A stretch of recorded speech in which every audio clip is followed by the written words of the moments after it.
everyone, my name is MR Anglin. I'm a writer of middle grade and YA fiction. I've been writing for more than 25 years and I have about 15 books published on Amazon. Now over the years I've accumulated a bunch of tips and tricks that I like to share with you in these videos. These will be done in a series of videos covering topics from writing tips to world building to the business side of publishing. If you'd like to see what I've written, the links to the books will be in the description box below. And if you like this video, please like, subscribe, and click the notification bell. So to start off these series of videos, I want to start with character development, which is very important for writing a book. Specifically, I want to talk about how to write a rounded character. Now, what is a rounded character? Here's a definition from writers.com. A rounded character describes any character whose depths and complexities are apparent throughout the story. Round characters exhibit the psychological complicatedness that all of us share as human beings. So in other words, a rounded character is a relatable one. He or she has complexity to them, and that's what allows your readers to relate to the character. Being a rounded character is what makes them interesting, also what makes people want to read the character more. In contrast, a flat character is one that no one's interested in. In general, your main character should always be a rounded character. Other characters may or may not be side characters, depending on how much light you shine on them.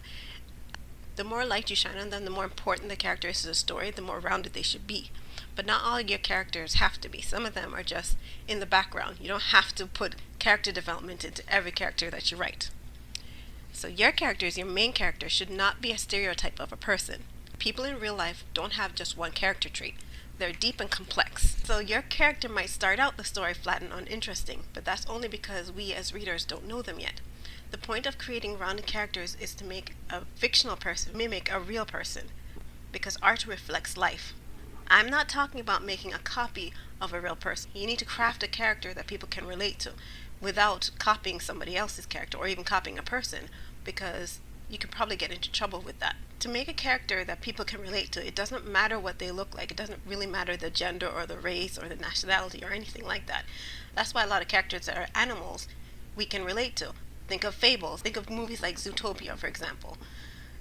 You're not a rabbit watching this video, but yet you can relate to the character because they have the traits that we as humans can relate to.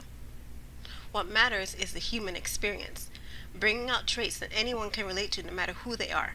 Everyone knows what it feels like to be lonely, so you can put that into your character to make it more relatable. So when you start thinking about your protagonist, that's your main character, go beyond the obvious. What's the hobby? What do they do for fun? What's their job? What do they hate? What do they like? What were they doing before the story started? What will they be doing afterwards? What are their dreams? Where are they from? What is their favorite childhood memory? These questions and more tell you about your character, and even if not all these questions make it into the story, they will inform you of how the character should act. So what makes a rounded character? What are some practical tips to create one? For now, I can think of 4 things to get you started. Number 1, rounded characters are flawed. Number 2, rounded characters change.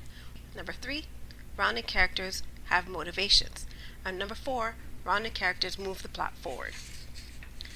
Admittedly, I haven't stepped into a writer class in a really long time, so I might be missing some aspects of this, or might have added some in there, but those 4 keys are crucial to create a good character. I'll go more into each of these tips in a future video, but I've talked enough for now. Thank you so much for watching today. I hope I informed you a little bit and gave you something for you to take on your writing journey. Ta-ta for now, and I'll see you later. Bye-bye.